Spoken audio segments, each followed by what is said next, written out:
le salut peut s'exprimer comme étant la délivrance des conséquences du péché.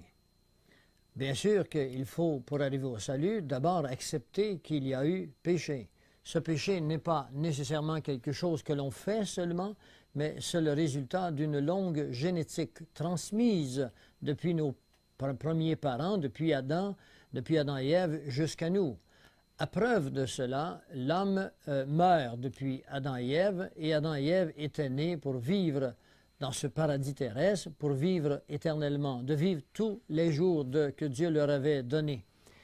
Et lorsque le péché est entré, les conséquences que nous connaissons maintenant dans nos vies, que nous expérimentons et que la planète expérimente, furent imputées à l'homme et à toute la nature. Alors, le salut est donc nécessaire, et le salut était l'œuvre de Dieu, puisque l'homme ne pouvait arriver au salut. Je vous invite maintenant à prendre avec moi votre Bible, aller dans l'Épître de Paul aux Romains, au chapitre 3, et le verset 23. Il nous est dit ceci, au chapitre 3, verset 23, « Tous ont péché, et tous sont privés de la gloire de Dieu. » Cela veut dire qu'il n'y a pas d'exception. Il n'est passé aucune personne depuis Jésus qui ait le privilège de ne pas avoir péché, sauf l'auteur de la nature, ce sauveur qui s'appelle Jésus, qui eut une vie sans le péché. Et à cause du fait que nous sommes pécheurs, nous avons été séparés de la gloire de Dieu, c'est-à-dire de la présence de Dieu. Et à cause de cela, il y a eu condamnation de tout homme. Tout homme, lorsqu'il arrive au monde, est un candidat à la perdition totale. Sauf, évidemment, s'il meurt avant cet âge auquel nous sommes appelés à participer avec la vie, nous sommes appelés à collaborer avec ce péché qui est en nous, qui peut varier d'un individu à l'autre. Lorsque les enfants meurent dès leur arrivée au monde, ou à l'âge d'1 an, ou même de 5 ans, il est très rare qu'ils aient eu la capacité de prendre conscience de ce qu'est le péché, d'y participer. Alors, dans le contexte biblique, quoiqu'il n'y ait pas de verset précis, nous avons l'assurance que ces enfants sont sauvés. Mais dès que l'homme devient autonome, que sa pensée est capable de distinguer la connaissance du bien et du mal, et qu'il peut volontairement y participer, alors il est, par ce fait, condamné, parce que cela a été condamné dans la Genèse. Adam et Ève ont été mis hors de ce jardin d'Éden parce qu'ils ont goûté aux fruits de la connaissance du bien et du mal. Mais ne soyez pas dans l'amertume, le verset ne se termine pas là, il y a une virgule, il dit, ce verset, « Mais ils sont gratuitement régénérés par la rédemption, rachetés par la rédemption qu'il y a en Jésus-Christ. » Dieu est en train de nous dire dans ce verset que tout homme est pécheur, et à ce titre, tout homme est perdu, mais que tout homme a accès au salut, et ce salut ne se trouve qu'en Jésus-Christ. D'ailleurs, dans Acte 4, au verset 12, il nous est dit qu'il n'y a de salut qu'en Jésus-Christ, parce qu'aucun autre nom a été donné aux hommes par lequel nous devions être sauvés. Alors, il n'est pas question d'être sauvés autrement que par le seul chemin, la seule voie, la seule porte, la seule vérité qu'est Jésus-Christ. Il faut donc que vous acceptiez, lorsque vous voyez la crédibilité qu'a la Bible et que vous avez cette foi qui vient de la parole de Dieu, que la parole de Dieu nous dit la vérité et qu'elle nous dit que nous sommes pécheurs et donc perdus, et à ce titre, nous sommes des candidats à la perdition éternelle, et nous devons opter pour le salut qui nous est offert, et je tiens à le mettre en emphase, le salut nous est offert gratuitement. Voyons maintenant ce que les cultures humaines nous donnent comme salut. Qu'est-ce qui doit apporter le salut aux hommes selon la tradition des hommes, selon ce que l'homme peut penser dans son propre cœur et selon la plupart des religions et malheureusement des grandes religions? Eh bien, si vous interrogez l'homme de la rue, il vous dira que nous sommes sauvés si nous faisons du bien, c'est-à-dire si nous accomplissons des choses selon ce que Dieu a pu nous recommander quelque part dans l'Ancien Testament selon la loi. Tu ne tueras pas, tu ne voleras pas, et les 10 commandements de Dieu, et ainsi de suite. Alors, sauvés par les œuvres, par des bonnes choses. On nous dira également que vous êtes sauvés si vous faites une bonne vie. D'autres vous diront que quelqu'un est sauvé parce qu'il a souffert beaucoup. Je me souviens un jour que quelqu'un me contait que dans sa famille, un de ses proches était décédé après quelques années de souffrance et de souffrance atroce, souffrance du cancer. Et cette personne me disait que ce proche parent était bien heureux maintenant parce qu'il a souffert beaucoup. Et encore, une autre raison du salut, ce serait celui de laisser tous vos biens que vous avez accumulés avec tant de peine et les laisser dans une église quelconque, et cela vous méritera le salut. Ce sont là des raisons, ce sont là des attitudes qui sont fausses selon la foi qui vient de la parole de Dieu. Ceci voudrait dire que Dieu est injuste, parce que si vous laissez vos biens à l'Église avant de quitter ce monde, et que vous avez des biens, vous êtes chanceux, parce qu'il existe des pauvres qui n'ont pas de biens, et ceux-là seraient donc exclus de ce raisonnement. Et si vous avez le bonheur de mourir en santé, sans jamais n'avoir souffert, eh bien à ce moment-là, vous n'aurez pas vos souffrances pour vous mériter le royaume de Dieu. Et si vous n'avez pas eu l'occasion de faire une bonne vie, parce qu'on ne vous a pas enseigné à faire une bonne vie, eh bien vous ne pouvez être sauvés. Et si vous êtes mort dès que vous avez pris conscience du bien et du mal, vous n'avez pas eu le temps de faire des œuvres, vous ne pouvez non plus être sauvés. En somme, toutes ces excuses, ces raisons, Dieu n'a rien contre cela, que vous laissez vos biens à une Église, si l'Église peut l'utiliser pour faire connaître son salut.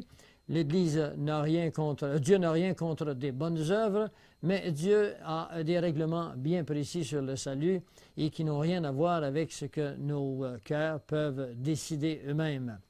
Alors, je vous invite à voir ce que la Bible dit sur le salut, de telle sorte à ce que cette confusion qui existe dans un monde qui a pourtant la parole de Dieu depuis des siècles, spécialement depuis Gutenberg en 1453 avec la production de la Vulgate, tous sont invités à chercher dans la parole de Dieu, mais peu le font. Permettez-moi de vous présenter un certain nombre de versets. Permettez-moi de vous expliquer, après une étude approfondie du salut, ce que vous devez savoir, que nous considérons les éléments de connaissance les plus importants de toute votre existence. La Bible nous dit, par exemple, dans Matthieu 5, au verset 3, « Heureux les pauvres en esprit, car ils verront Dieu. » Ce verset a été un verset qui a apporté beaucoup de contradictions au cours des siècles. Il fut une époque où on croyait que les gens qui arrivaient au monde, intellectuellement faibles, étaient des gens, bien sûr, qui, par-dessus tout, étaient dépositaires d'une chance unique, qu'ils étaient sauvés parce qu'ils étaient mentalement ou intellectuellement pauvres. Ou encore, on dira heureux les pauvres parce qu'ils verront Dieu, comme si la pauvreté était nécessairement une opportunité extraordinaire d'être sauvé. Vous saurez qu'il y a des pauvres qui sont parfaitement avares et qui désirent des richesses toute leur vie, et qu'il y a des riches qui font fi de leurs richesses et qui ont placé leur cœur ailleurs. Il est important de comprendre que Dieu lit les cœurs et non les comptes de banque. Il est très important que vous compreniez que ce verset veut dire « Heureux les humbles » dans son étymologie originale. Il est question ici d'attitude d'esprit, d'humilité. Pourquoi Dieu nous dit-il cela? Cela est le résultat du fait que pour s'approcher d'une théologie aussi drastiquement et diamétralement opposée à la pensée du cœur de l'âme, il faut que l'âme s'humilie.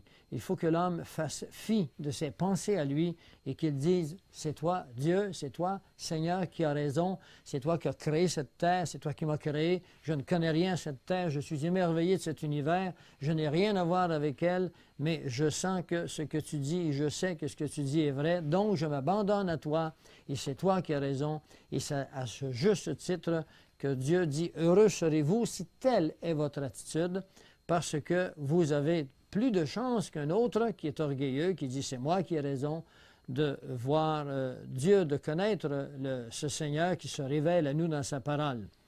Dans Romains 3, au verset 20, il nous est dit ceci, qu'aucun de nous, nul, disent-ils, ne dit la parole, n'est justifié par la loi, car c'est d'elle, de la loi, que vient la connaissance du péché.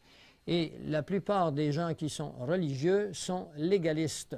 Le légalisme est cette attitude qui guette tout croyant, aussi biblique puissions-nous être, le légalisme est plus naturel au cœur de l'homme que la grâce de Dieu, puisque la grâce de Dieu est un don de Dieu qui vient vers le cœur de l'homme. Le cœur de l'homme, lui, est bien assis dans la loi, c'est-à-dire dans cette série de lois que Dieu a données et que l'homme ne possédait pas avant que Dieu le donne à Moïse, qu'on appelle les 10 commandements, qui se sont divisés en un ensemble de règles qui font qu'aujourd'hui, dans la loi juive, il y a 613 règlements de choses à faire ou à ne pas faire. Eh bien, aucun homme n'a pu suivre la loi au complet. Et la Bible nous dit dans Jacques que si vous molestez, si vous êtes rencontré injuste dans un de ces commandements, eh bien, vous avez toute la loi contre vous. Vous péchez contre toute la loi.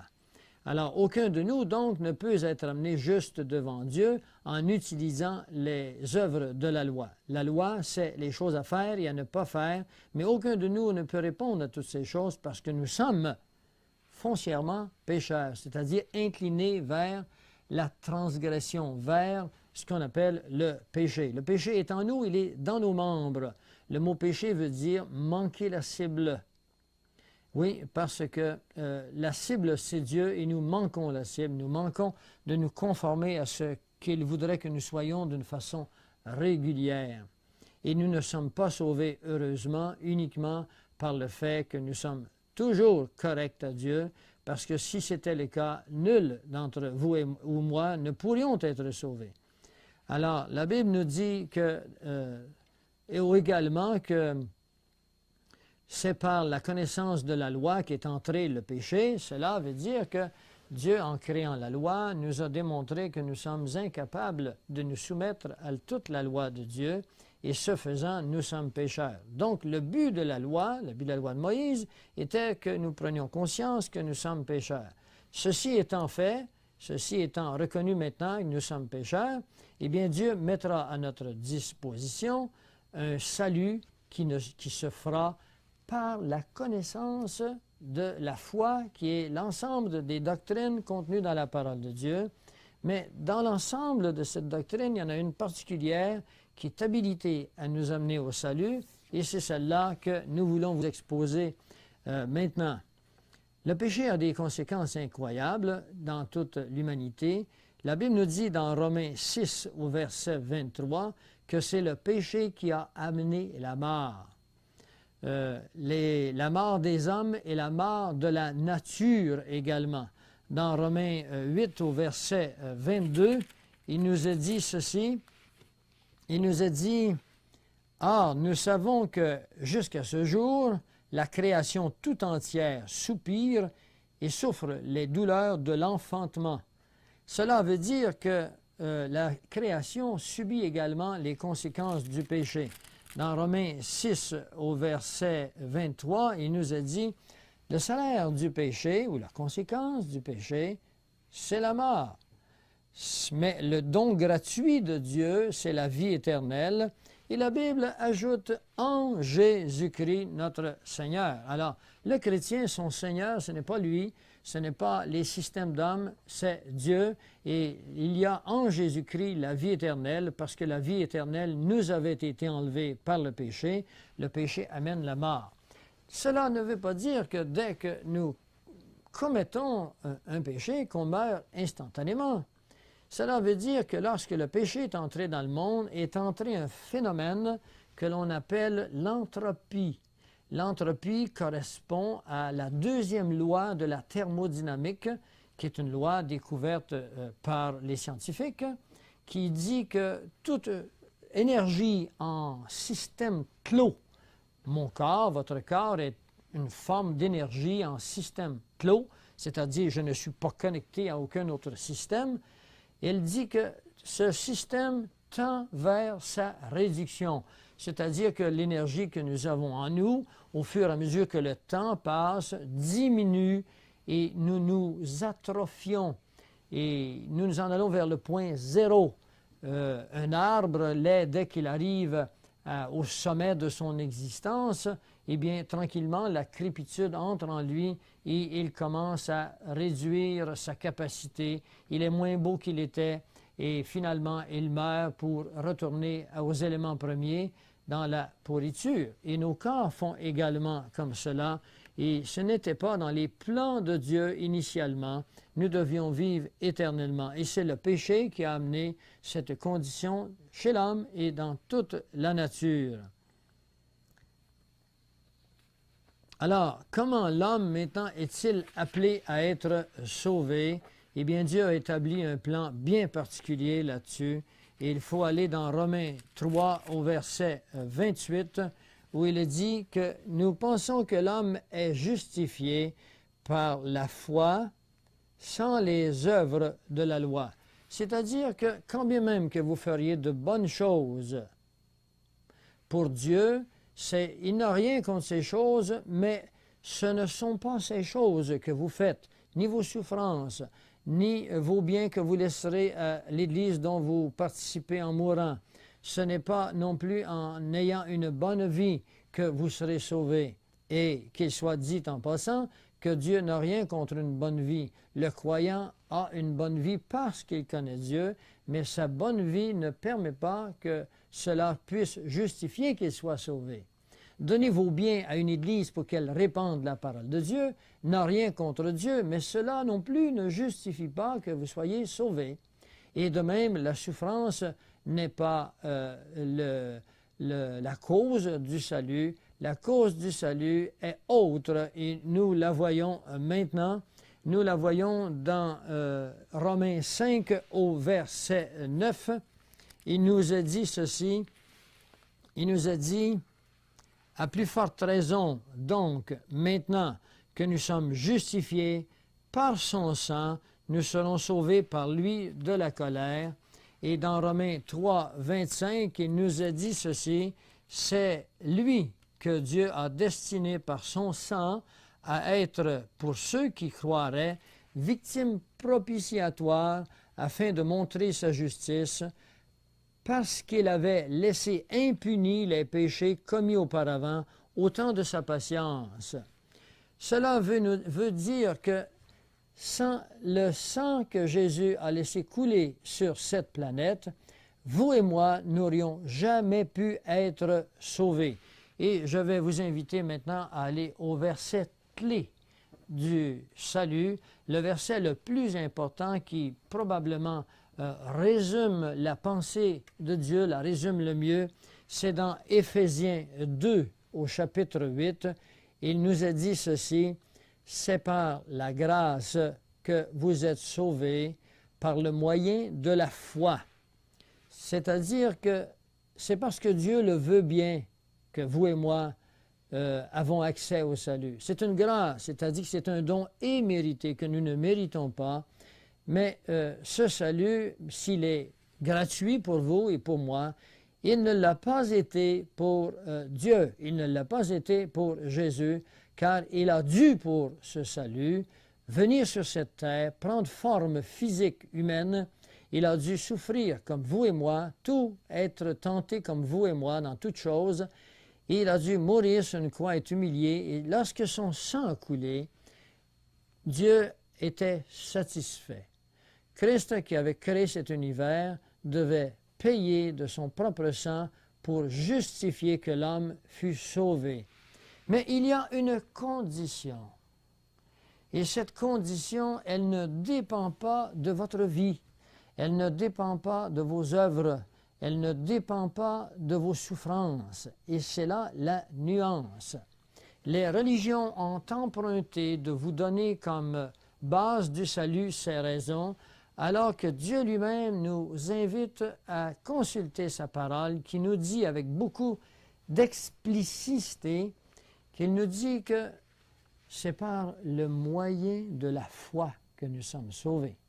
Nous avons vu dans Hébreux 11 au verset 6 qu'il ne lui est pas possible, il ne nous est pas possible de lui plaire sans la foi.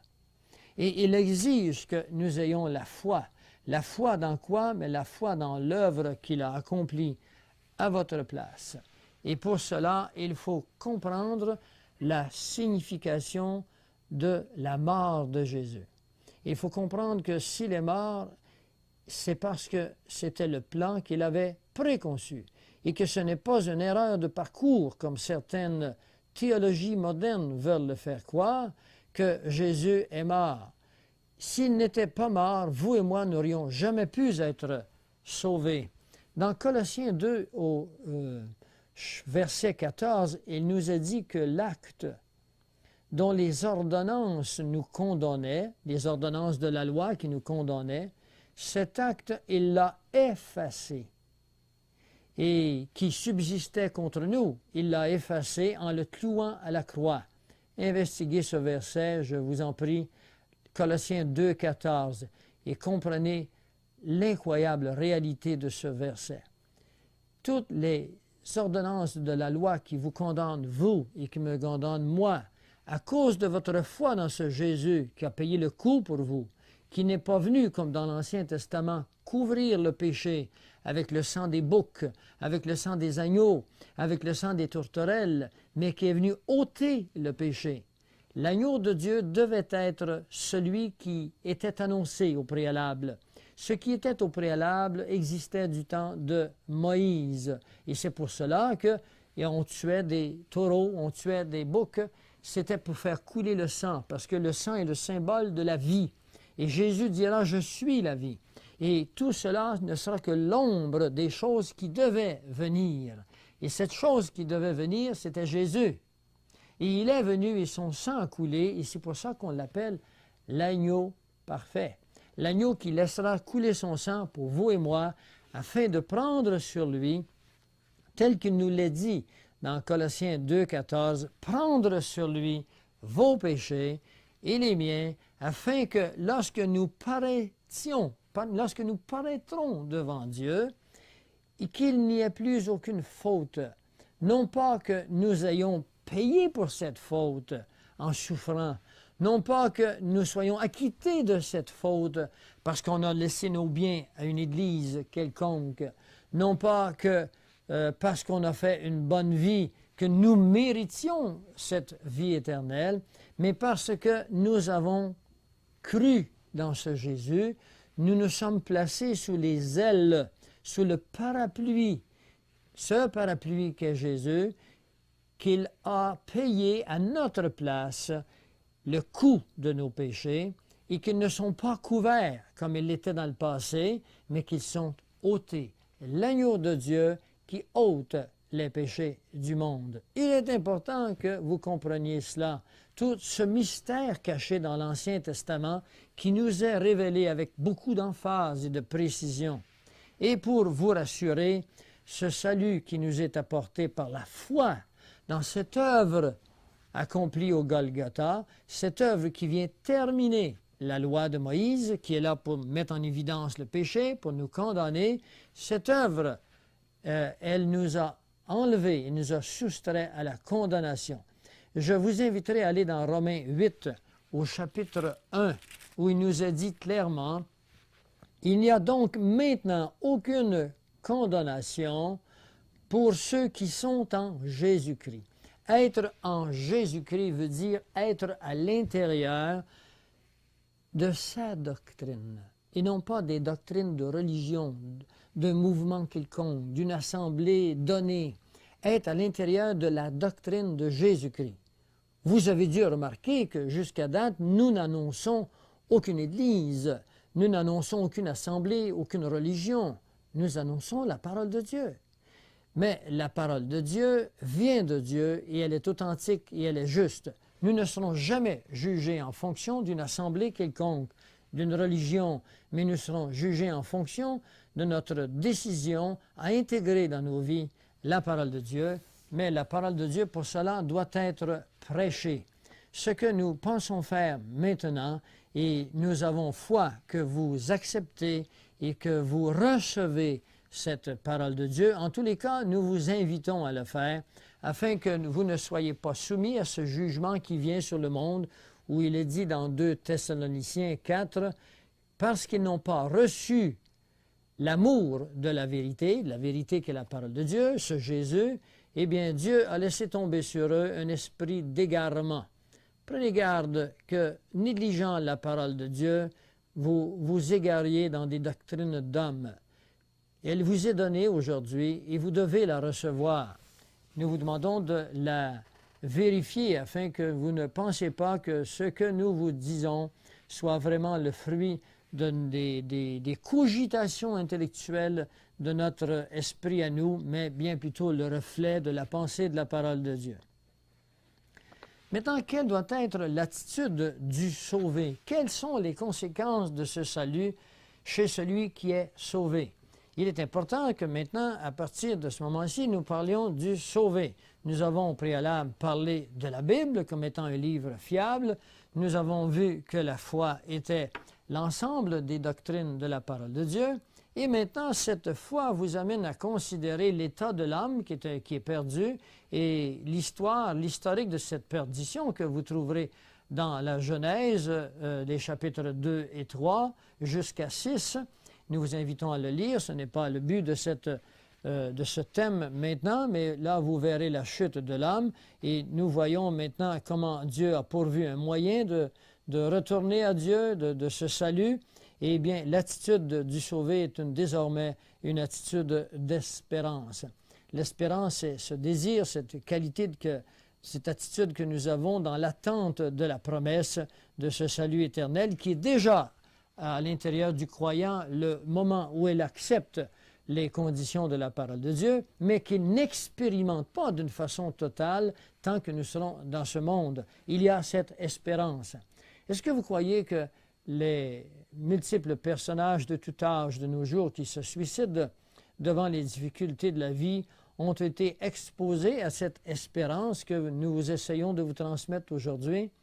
Nous croyons que le suicide et la grande dépression n'est que le résultat de l'absence d'espérance, une espérance fondée dans le psychique, dans les émotions, dans le cœur, dans l'intellect, dans le volutif de l'âme. Dieu nous invite à remplir tous les départements de notre vie afin que nous soyons remplis de sa parole. Et en plus de cette espérance, malgré les difficultés que vit ce monde, le chrétien vit dans la joie qui lui est apportée par cette espérance. Et troisièmement, le chrétien vit sans joug particulier. Dans Galates 5 au verset 4, il nous est bien dit que vous êtes déchus de la grâce, vous tous qui cherchez à vous justifier par les œuvres de la loi. C'est-à-dire que Dieu vous demande de ne pas retourner dans les concepts qui étaient du temps de Moïse, du temps de la loi. Il vous demande de demeurer sous la grâce, c'est-à-dire dans cette attitude, dans cette mentalité que tout ce que je suis, tout ce que j'ai, c'est Dieu qui me l'a donné, c'est la grâce de Dieu. Je ne mérite pas ces choses-là. Ils me sont donnés par grâce. Et ce Dieu m'a sauvé. Je n'ai qu'à croire dans ce salut, dans cette œuvre accomplie par son sang sur la croix. Et je n'ai plus maintenant, j'ai cette liberté de me soustraire si je ne fais pas telle chose correctement, si je commets telle chose, eh bien là, je perdrai mon salut. Le salut ne vous a pas été donné pour le perdre. Christ est désormais responsable de garder en vous ce salut, tel qu'il nous est si bien donné dans Romains 8, dans les versets 38. Et il nous est dit également dans Hébreux 10,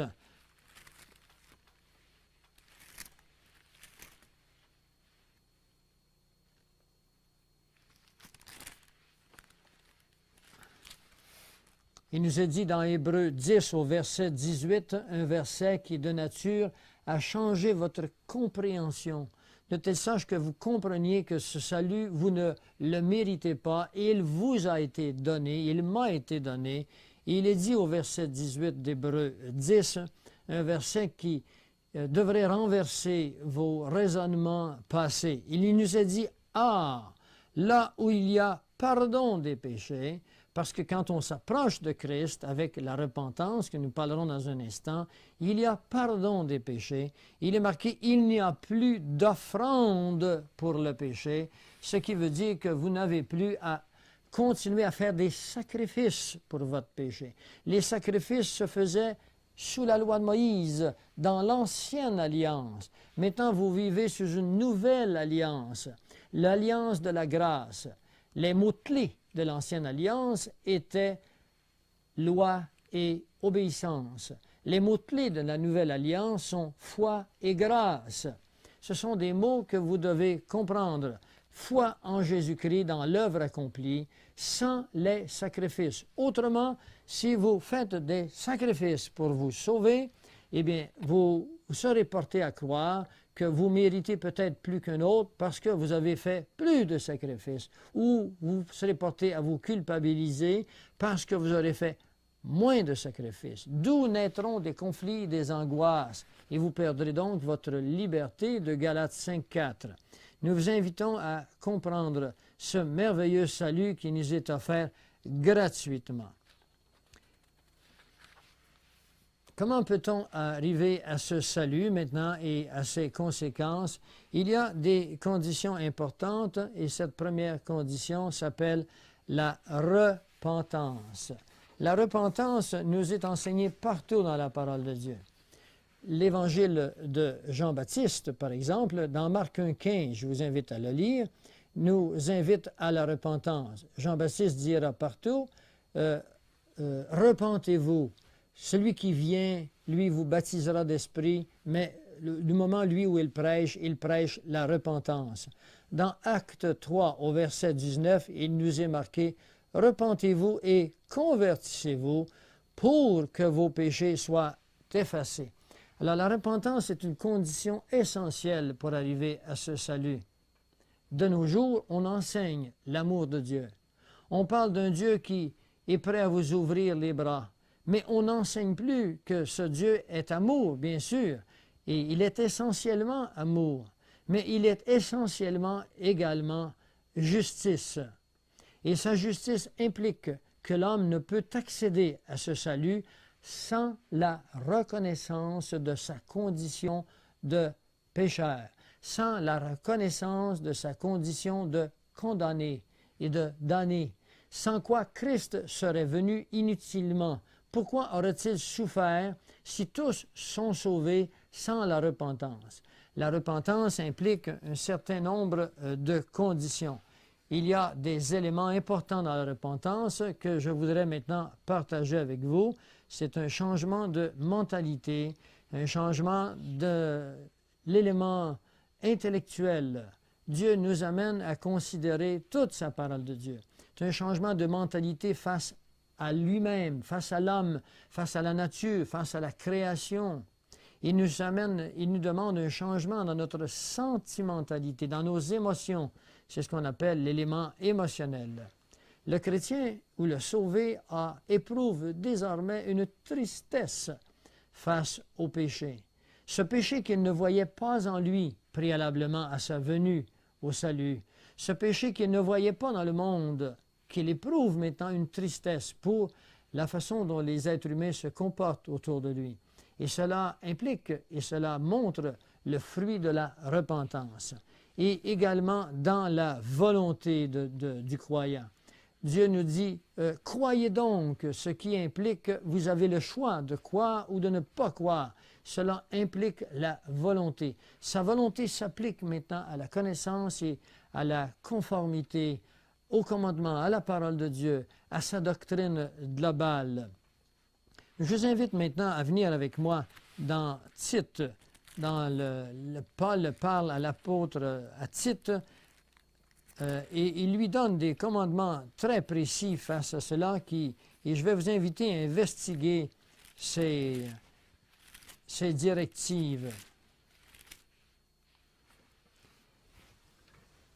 Dans les directives que Paul donne à Tite, dans le deuxième chapitre de Tite, le verset 11, il nous est dit ceci, « Car la grâce de Dieu, source de salut pour tous les hommes, a été manifestée. » Décortiquons quelque peu ce verset. La grâce de Dieu, source de salut. Paul nous dit ici que la source du salut est donc la grâce de Dieu et non les œuvres des hommes, non une bonne vie, non vos biens, non votre pensée, mais la grâce de Dieu, c'est-à-dire un don de Dieu, un don gratuit. Elle a été manifestée pour tous les hommes. Cela ne veut pas dire que tous les hommes seront sauvés, mais elle est une disponibilité, elle est une provision pour tous les hommes, quelles que soient les races, quels que soient les pays, quelles que soient les nations. Dieu s'est manifesté en Jésus-Christ, elle nous bien dit, a été manifesté dans son incarnation. Et ensuite, au verset 12, il nous dit quelque chose de très intéressant. Il nous dit, « Elle nous enseigne à renoncer à l'impiété et aux convoitises mondaines et à vivre dans le siècle présent selon la justice, selon la sagesse et selon la piété. » Le mot piété ne veut pas dire d'avoir les mains jointes et de ne pas bouger, tel que j'en avais le concept lorsque j'étais jeune. Le mot piété veut dire la connaissance de Dieu, la connaissance de sa parole. Ce que je veux mettre en évidence ici dans le salut, c'est ceci. Si vous avez été sauvé, la grâce du salut qui vous a été donnée, c'est la même grâce qui nous enseigne. Qui nous enseigne quoi? Bien, qui nous enseigne à renoncer aux convoitises mondaines. Et ensuite de ça, elle nous enseigne à connaître la justice de Dieu et sa sagesse. Est-ce que depuis que vous avez accepté Christ comme sauveur personnel, est-ce que vous avez cette soif, cette faim pour connaître davantage de la parole de Dieu? Avez-vous envie de vous asseoir, de prendre cette Bible et d'en connaître en profondeur la largeur et la hauteur? Avez-vous envie de connaître les éléments essentiels? Avez-vous envie de vous conformer à la piété, c'est-à-dire à la connaissance de Dieu? Si vous avez cela dans votre cœur, c'est le grand signe que le salut a eu lieu en vous, que vous avez vraiment eu le pardon de vos péchés, un pardon que vous avez demandé à Dieu. La Bible nous dit que Dieu est fidèle et juste pour pardonner à tous ceux-là qui s'approchent de lui avec humilité. Et la Bible nous dit que Dieu résiste à l'orgueilleux. Il est facile de dire « oui, j'accepte que Jésus est mon sauveur » et continuer à vivre sans que cela n'ait apporté de changement. Si l'enseignement de la grâce qui vous a été donné par le salut ne vous a pas influencé, eh bien, il est clair et net que le salut n'a pas eu lieu. Vous êtes invité à arriver à ce salut. C'est une question de vouloir, c'est une question de volonté. Dieu nous le dit bien dans sa parole. Nous sommes donc sauvés par la foi dans l'œuvre qui a été accomplie une fois pour toutes sur la croix. Et ensuite de cela, nous sommes sauvés par l'enseignement de la connaissance de la parole de Dieu.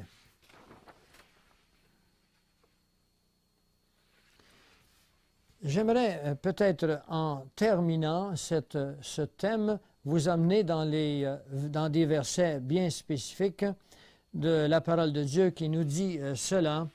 Dieu exige qu'une fois que nous sommes sauvés, nous puissions discipliner notre vie en fonction de cette piété, c'est-à-dire cette connaissance de Dieu, en fonction de la sagesse qui nous est livrée par la connaissance de la parole de Dieu et en fonction du fait que Dieu nous enseigne à renoncer à tout ce qui est impiété, à tout ce qui est question mondaine. Nos cœurs naturels nous amènent vers le monde, mais la connaissance de la parole de Dieu nous retire du monde et elle ne nous retire pas du monde pour nous placer dans l'austérité. Elle ne nous retire pas du monde pour nous cacher. Elle nous retire des doctrines du monde, mais elle nous garde dans le monde afin que le monde puisse voir que Dieu a fait en nous des transformations qui, au lieu de nous attrister, nous amènent dans cette merveilleuse espérance de son imminent retour et nous amène également dans une joie profonde que les hommes ne peuvent nous sauver. Je voudrais vous amener dans un dernier verset que nous trouvons dans l'Apocalypse, l'Apocalypse, le dernier livre des 66 livres de la Bible, l'Apocalypse 12, le verset 11, nous dit quelque chose de très important afin que nous puissions nous conformer et que nous puissions être motivés à passer à l'action. Il nous est dit ceci: « Ils l'ont vaincu à cause du sang de l'agneau. » Et voilà un verset qui résume ce que nous venons de vous dire. Le sang de l'agneau qui nous sauve, et c'est un agneau parce qu'il s'est offert lui-même, ce ne sont pas les hommes qui l'ont vraiment forcé à aller sur cette croix, parce que si Dieu avait voulu, il se serait soustrait en commandant ses anges de venir, et il se serait facilement soustrait à cette ignominie que les hommes lui ont fait subir. Mais il devait le faire, sans quoi vous et moi n'aurions pu être sauvés. Et la Bible nous dit du sang de l'agneau et à cause de la parole de leur témoignage. Et ils n'ont pas aimé leur vie jusqu'à craindre la mort. Le salut que vous avez gratuitement, vous et moi, en Dieu, en Jésus-Christ, nous invite à renoncer aux impiétés mondaines, nous invite à l'enseignement et nous invite également à être témoins dans notre milieu. Nous invite à ne pas craindre pour ce qu'on dira de nous jusqu'à garder notre personnalité mondaine, garder ce qu'on pense de nous et ne pas transmettre ce message extraordinaire qu'est le salut. La vie ici-bas est une illusion de ce qu'elle est dans sa réalité, puisque nous sommes appelés à vivre éternellement. Nous sommes appelés à vivre dans deux mondes différents. Un monde avec Dieu ou un monde dans des lieux inférieurs, avec les ténèbres, le monde de Satan, le monde de Lucifer. Pour ce faire, pour vous soustraire à cela, vous devez passer par ce salut qui implique la repentance, la reconnaissance de votre état de pécheur, la reconnaissance que c'est Christ qui est votre sauveur et c'est Christ qui vous a mérité que vous soyez sauvés par son sang répandu une fois pour toutes.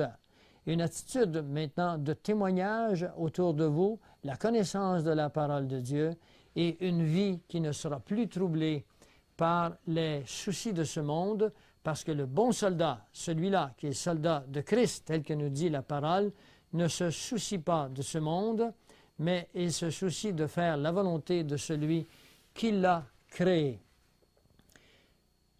Auditeurs, amis, ou qui que vous soyez, je vous invite maintenant à une réflexion profonde à la lumière de ce que vous venez d'entendre. Je vous invite à la repentance, à placer votre état d'homme, de pécheur devant le Seigneur, à lui demander le pardon de votre vie, de tous vos fautes, de tous vos péchés, de tout ce que vous avez fait à côté de la cible de ce qu'il nous a demandé. Je vous invite à lui demander de venir dans votre cœur. Dites-lui que vous lui donnez votre vie et demandez-lui de vous montrer qu'il est capable de vous faire sentir que maintenant vous êtes par le sang de Jésus sauvés. Intéressez-vous à sa parole, comprenez les événements qui viennent sur ce monde afin que vous soyez soustraits aux malheurs qui viennent sur cette planète telle qu'elle nous l'est enseignée dans l'étude de la prophétie, étude que nous vous invitons à nous écrire à l'adresse que nous vous donnerons dans un instant, afin que vous sachiez, parce que nous sommes appelés à la lumière et à la connaissance, afin que le jour qui vient sur ce monde ne nous surprenne pas, parce que nous sommes les enfants de la lumière, ne nous surprenne pas comme un voleur. C'est cela à quoi vous et moi sommes appelés, à vivre dans la liberté, dans la joie, et non pas nécessairement dans le plaisir continu qui peut se faire sans la joie. Nous vous invitons donc